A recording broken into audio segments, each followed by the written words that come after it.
On today's show, Sweden announces its roster, so we make some predictions, who's going to play in the top six for Sweden, and then we'll talk about some underrated WHL prospects, all coming up on today's show on Locked On NHL Prospects. You are Locked On NHL Prospects, part of the Locked On Podcast Network. Your team every day.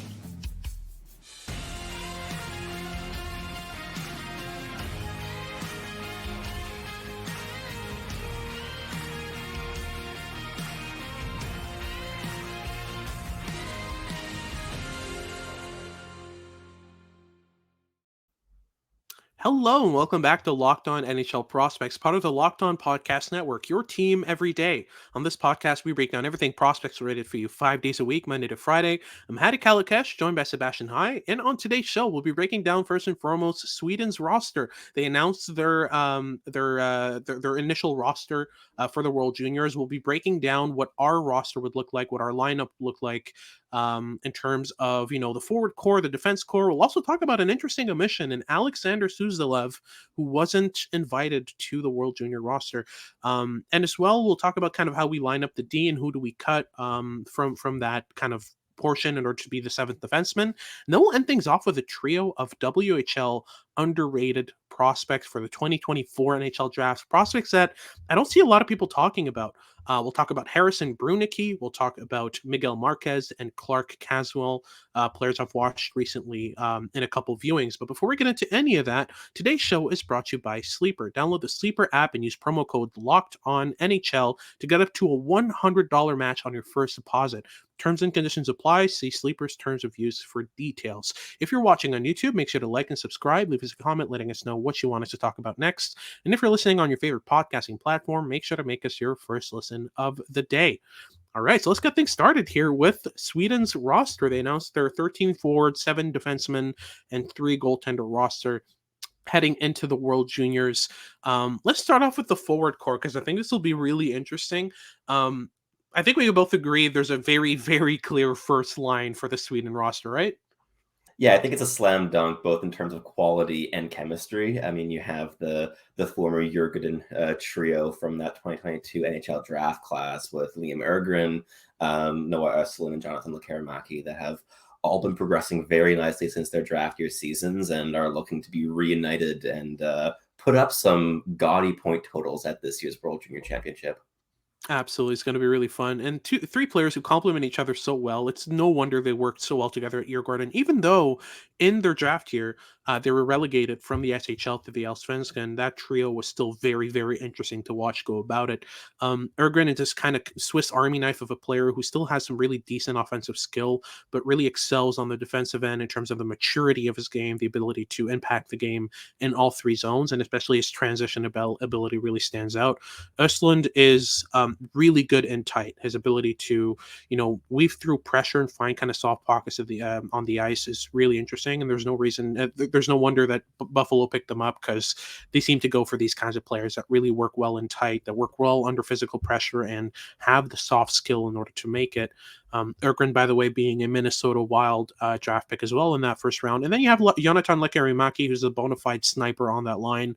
The first of the 3 to get picked up in the 2022 draft by the Vancouver Canucks. And that was a really good pick. He's been looking good so far.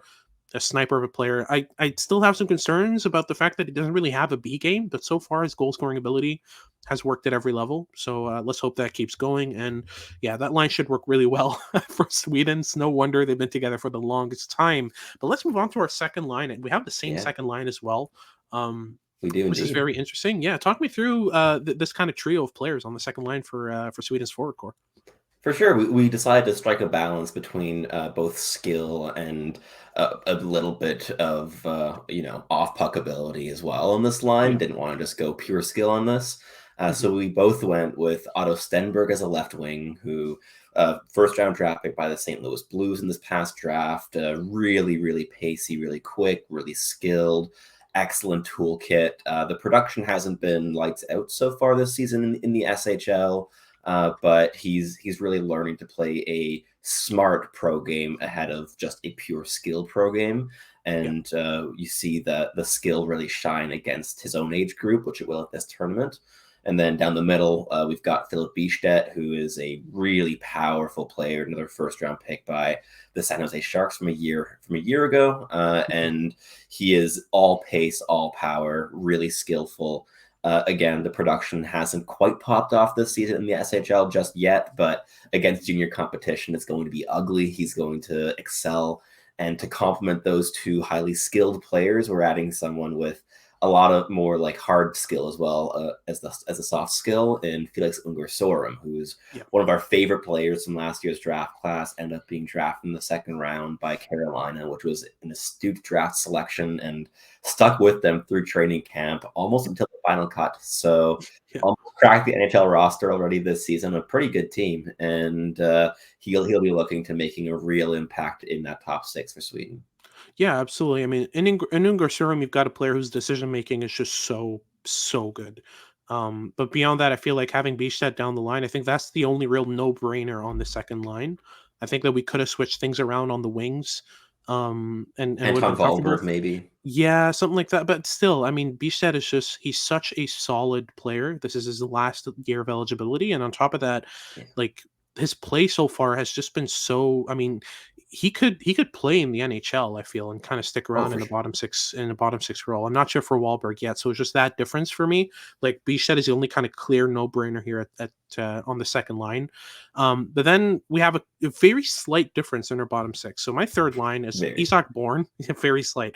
My third line is Isak Born, who's undrafted, Anton Wahlberg, who was a pick of I forget, was it the Buffalo Sabres? Buffalo Sabres like 35th or 36th overall last year. So Anton Wahlberg at center on the third line, and then Oscar Patterson, who was a 5th-round pick in 2022 by the Ottawa Senators, I believe.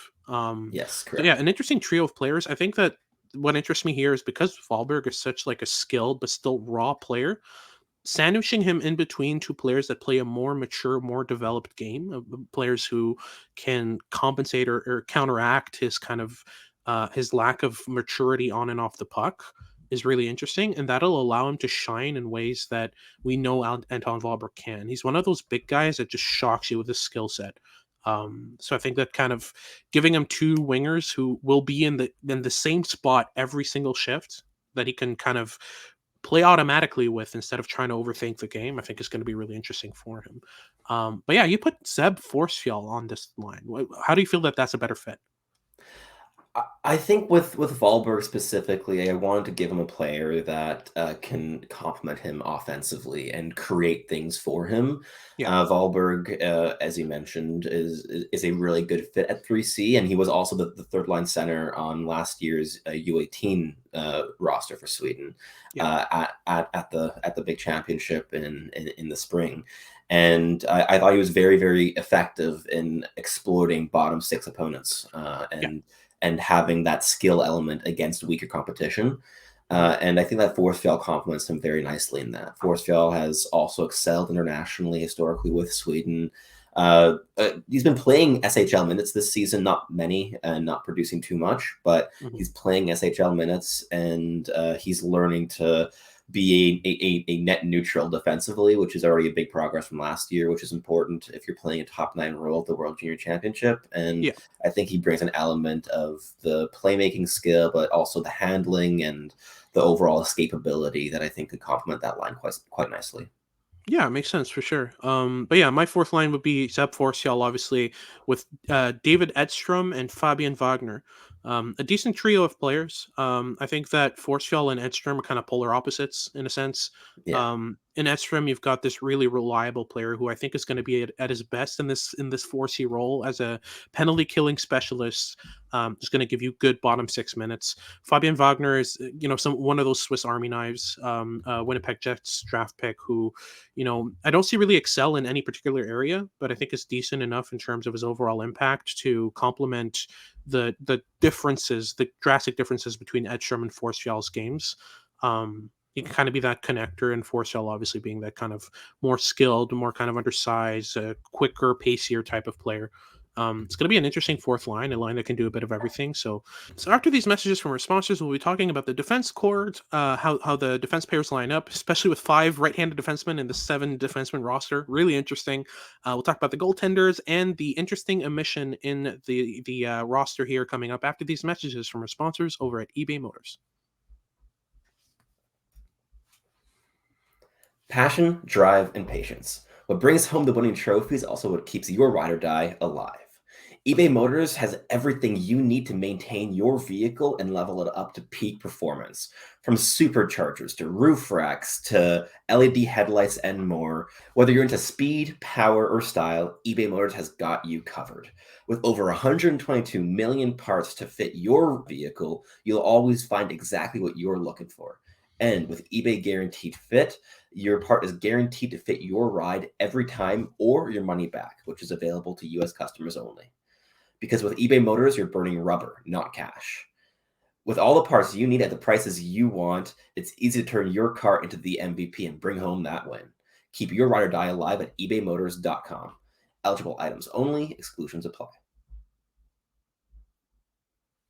Alrighty, so moving on to the defense pairs for Sweden. This is really interesting. They've got 5 right-handed defensemen in the 7-man roster. So either you leave one right-handed defenseman among the 5 really good ones that they've brought on the bench as a 7D, or you play 5 defensemen in your front 6 core. This is going to be a very interesting debate we're going to have, because I'm more on the kind of former idea.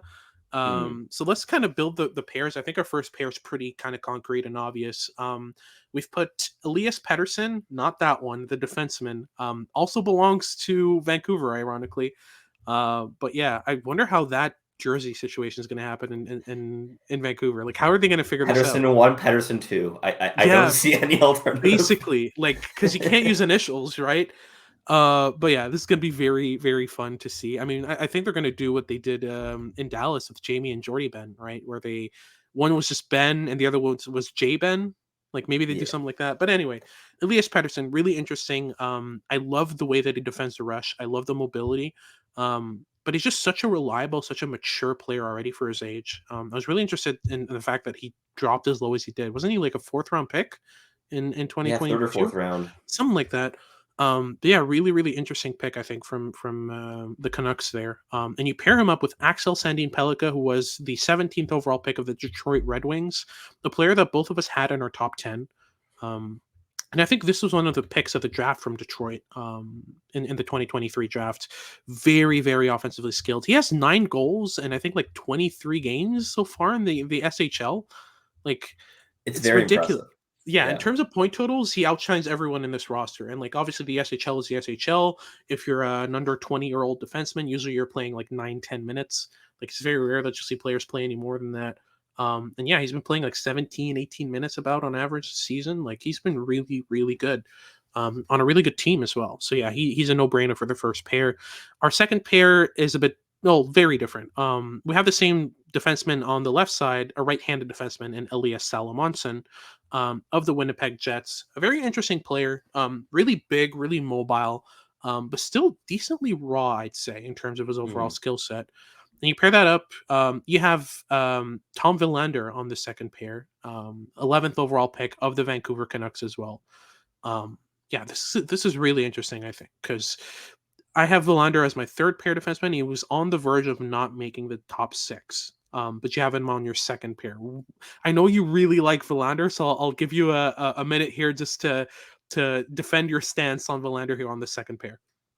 Yeah, for sure. I've been a big fan of Willander for quite a while now. I think that he edges out Matthias Havelid in my top 4, even though Havelid is going to be the joint oldest player at this tournament with his twin brother in goal. I really think it's difficult to take Willander outside the top 4 conversation. Yeah. Not only does he bring the best mobility of any defenseman in this decor, which is an impressive feat because we're talking about Sweden's defensemen and their mobility, which is in general always a strength. But he's also highly intelligent defensively. He's really composed, really reliable. I think that if you're playing top 4 minutes, with Willander, you're not going to have to worry whatsoever about defensive lackings, and he also has a lot of soft skill that he's been starting to use a bit more often with Boston University this season as the years progressed. That Yep. I'd love to see in a top four at the World Juniors. Now, is it overly likely that he edges out one of the oldest players in this roster? Not necessarily, but I personally would be more confident with Tom Willander in my top four than Matthias Havelid. And I'm quite a big fan of Havelid. I think that Sweden is really spoiled for choice here inside the top four, especially among right shot defensemen. I mean, I have 5 right shot defensemen in my top 6 here, so you've got a lot of options. So, but that said, I think that Willander edges out the competition, even despite being younger than all of them, basically. So I'm going all in with the young right shot defenseman to lead the way here with ASP and Willander. Makes sense for sure. I just, I think Havelid is a better fit with Salamanca in terms of their overall skill set. I think Salamanca is going to be doing a lot of the defensive work on that pair. But speaking of which, on the third pair, obviously I have Tom Willander on the right side. But I have Jakob Noren, who's an undrafted left-handed defenseman who's undersized and, another offensive-leaning defenseman in this roster. And I think that fits really well with what Willander does really well. And I feel like, as much as I think the left hand, right hand defenseman kind of situation is a bit overblown. Five of them's a lot. But yeah, you have Anton Johansson on the left side as a right handed defenseman, and I get it. Yeah, He's huge, he's mobile, he works really well off the rush. And I think it's still a good idea to pair him up with a guy like Matthias Havelid, but I'd be more comfortable with Jakob Noren and Anton Johansson than I would be with Anton Johansson and Matthias Havelid on the same pair, if that makes sense. But yeah, Havelid is a San Jose Sharks draft pick, a first rounder, really good pick, I thought. Anton Johansson, was he a second rounder? Oh, that's right. Those are the picks they traded to exactly. Arizona. It was the geeky trade. Right. Yeah, exactly. But yeah, Anton Johansson I think was a third rounder, right, or something like that. I got mixed up with the rounds, but he was up there. And yeah, it's really interesting pick from Detroit, and them and their defensemen, like they'll pick these guys up out of nowhere and they'll just work. But yeah, very interested to see how that develops. But real quick on the goalies, I think Hugo Havelid, who is Matthias Havelid's twin brother, will be the starter here. I think he's been really good. His track record is really good with Sweden as well. But we kind of diverge on the backup goalies, mainly because the undrafted goalie they brought, other than Havelid, is doing really good. Drafted. He's not was undrafted. He drafted? Yeah, Felix Arizona drafted. Pick. That's right. Arizona pick. That's pick. right. But yeah, I went for Kevin Riedler instead as the backup goaltender. He's playing in the USHL. You'll get his numbers, not really impressive, like an 899 save percentage or something around along those lines. But the USHL is so weird regarding save percentages. I can name you like 5 or 6 goalies that had it like well below 800, like 900 save percentage in the USHL. And then they go to the NCAA and they just pop off with like a 935. Like in the freshman season. So it's a very unpredictable league in terms of like goalie strength. I think that might underrate Riedler, and once he gets to the World Juniors roster, starts playing warm-up games, preseason games, I think it's going to be a bit better. I think he's going to be a bit better than Thelen. But you look at Thelen's numbers, I mean, talk us through that. It's really interesting, right?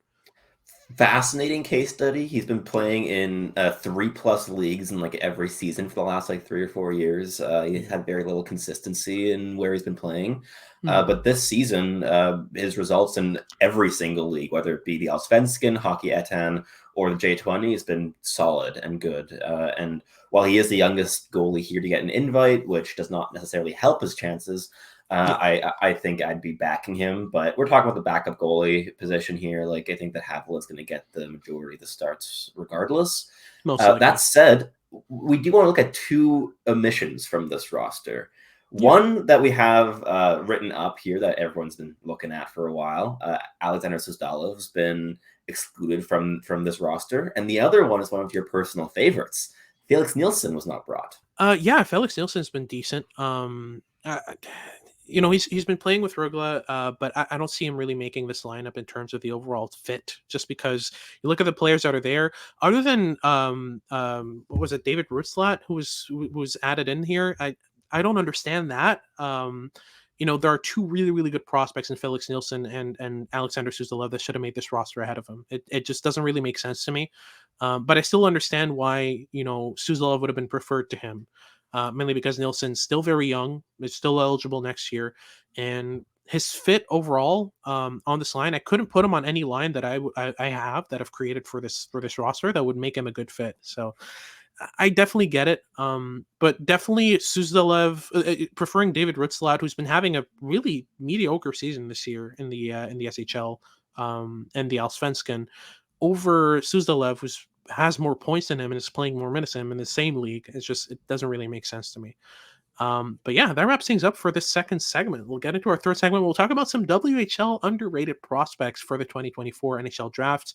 We'll discuss Harrison Brunicky, Miguel Marquez, and Clark Caswell right after these messages from our sponsors over at Sleeper. The new NHL season is here, and it comes with all sorts of possibilities. Your team could hoist the Stanley Cup. Connor Bedard could snipe 50 goals, and you can get in on the action with the Sleeper Daily Fantasy Hockey app. Sleeper is our #1 choice for daily fantasy sports, and especially daily fantasy hockey here at Locked On NHL.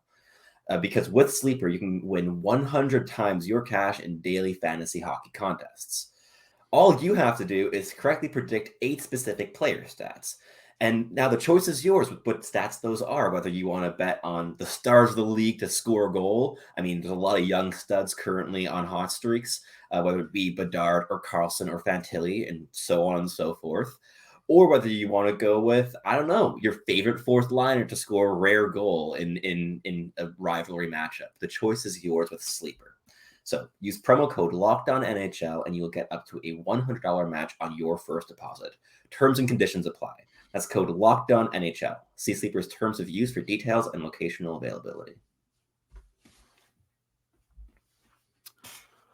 Alrighty, so moving on to our third segment, we'll be talking about some WHL prospects that I feel have kind of slipped under the radar and really deserve some mentions, at least for the top 50. 3 prospects who I don't really see talked about a lot in public spheres, players who have kind of been slipping away on underrated rosters, on teams that don't really get the limelight as much as kind of the big boys like Prince George and a bunch of teams like that. So yeah, let's get things started here. I want to talk first and foremost about a right-handed defenseman whose production doesn't really match what you see from him on the ice, and it's Harrison Brunicky. I gotten a good, decent look at him over the last couple of weeks. Watched like 3 or 4 of his games, and this is a player who the hands are just so surprising. That's the main thing, is that he doesn't look like a player who has decent hands, but then he gets the puck at the blue line, and as he receives it, he just moves it to his backhand really smoothly and just gets around a player really effortlessly. And yeah, it's really, really interesting to watch. I think he's at like 10 points in 30-ish games right now as a defenseman. Not something that really stands out. He's like 6'2", 190 pounds, so above average in terms of size. But yeah, what really shocks you when you watch him is just he makes the move and you're just like, where did you pull that from? Like, that just came out of nowhere. Does that remind you of any NHL defenseman? I mean, you always see NHL defensemen like coming out with elements of skill that you aren't expecting, because they often were offensive defensemen in lower leagues in their past. Like, I mean, David Savard has his certain go-to move with the blue line that is weirdly effective, and he uses it to access the high slot with, like, he does it like relatively often too, like probably like once every 2 games he does it, and he gets a pretty clean shot from the high slot. But I think with Harrison Brunick, I haven't watched nearly as much of him as you have, but the elements of soft skill and hard skill and how they combine in flashes is really impressive. And the consistency of how he's able to leverage it hasn't quite been there in my viewings just yet, but the tools are certainly there. Oh yeah, for sure. And it's really interesting because, obviously he's a player who you can see when he skates, there's a bit of awkwardness. He's a slightly below average skater for me so far. Like the top speed isn't there. The mechanics aren't quite there. But still he generates a lot of power behind his stride, and that still has its value. He's decent defensively. I like the way that he closes gaps. I like the way that he intervenes on the cycle. He's not afraid of pushing out of the low slot in order to kind of pressure a player that's cycling along the boards. He'll follow players up to the high slot, or even sometimes to the point when he realizes that like he needs to be pressuring them, otherwise they'll just circle around. He's really good at identifying that. So yeah, a decent package of skills that can make him a really good kind of middle pairing two-way defenseman in terms of upside, but a lot needs to come into a lot needs to gel together in order for that to happen.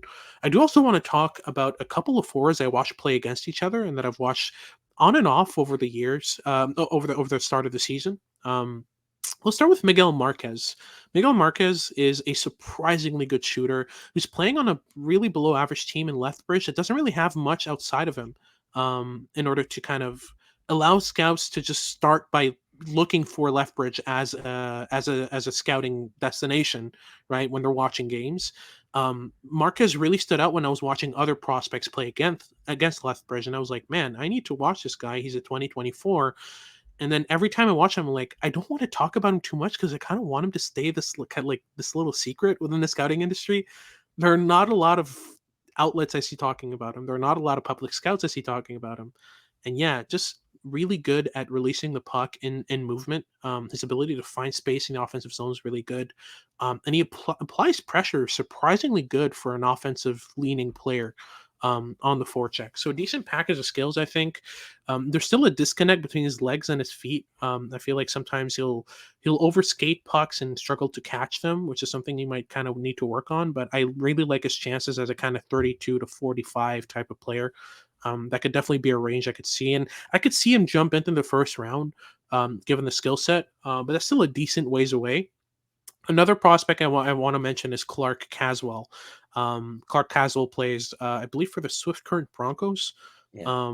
and has been really, really good on both sides of the puck. I was surprised because I thought, I saw his kind of profile and I was like, okay, this seems like more of an offensive leaning kind of undersized player. But then you watch him in game and he's playing on the first PK. He's defending really well. He's blocking shots. He's throwing himself in front of shots like without any regard for safety. He's a good forechecker. He's really good stick on puck. And yeah, his positioning is really, really solid. And it's actually his positioning that makes him such a decent offensive threat, right? Yeah, for sure. I mean, I haven't watched too much of him just yet, but I'm really looking forward to my scheduled viewing of him this week, Yeah. because I've been hearing a lot of whispers, and I mean, if you just take a little glance at his production over the last bit, it's been quite strong, Yeah.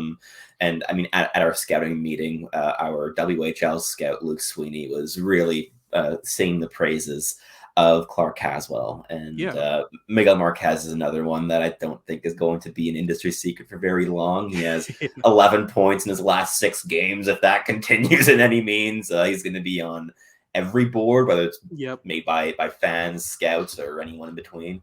Mhm. So yeah, these are two very, very fun forwards. I've seen glimpses of them. I've watched games of them in passing. I just haven't like actually zoned in on them for full viewings. But what I have seen has been highly entertaining and totally up our alley in terms of WHL players that we tend to take a liking to. Oh, 100%. Yeah, those three guys are going to be really interesting, and I feel like it's just a matter of time before they get their flowers. But yeah, I don't think between Marquez and Caswell, I don't know who I take first. That's the tough thing is that like they're two very different players. And in Marquez, you get a guy who's really like his goal scoring ability really stands out as soon as you start watching him. But on top of that, like it's just there are some decent fundamentals, but I feel like Caswell is just so much more developed in terms of his overall game. There isn't really much of a fault with his decision making. But yeah, I also think he's kind of the better skater. So maybe I lean Caswell, but even then, I mean, I was skeptical. I was skeptical at the start of the year. When Luke Sweeney brought him up, I'd watched him like a couple times, maybe 2-3 times, and I was just like, he's fine. But as the year's gone on and I've caught more viewings, really been impressed. So he might just make my first round. We'll see. But that wraps things up for today's show. Thank you very much for tuning in. If you're watching on YouTube, make sure to like and subscribe. Leave us a comment letting us know what you want us to talk about next. And if you're listening on your favorite podcasting platform, make sure to make us your first listen of the day. For your second listen of the day, make sure to check out our 24/7 sporting news channel and Locked On Sports Today. Got all your updates about what's going on around sports, across sports overall, whether that's football, baseball, NBA, whatever you want, they've got it. Make sure to tune in tomorrow as we continue our prospects talk. We'll talk a bit more about the AHL with Logan Stankoven. We'll talk about some Buffalo prospects, and we'll end things off with a question: is Quinton Byfield for real? This has been Hattie Kalikesh with Sebastian High, and we hope you tune in next time.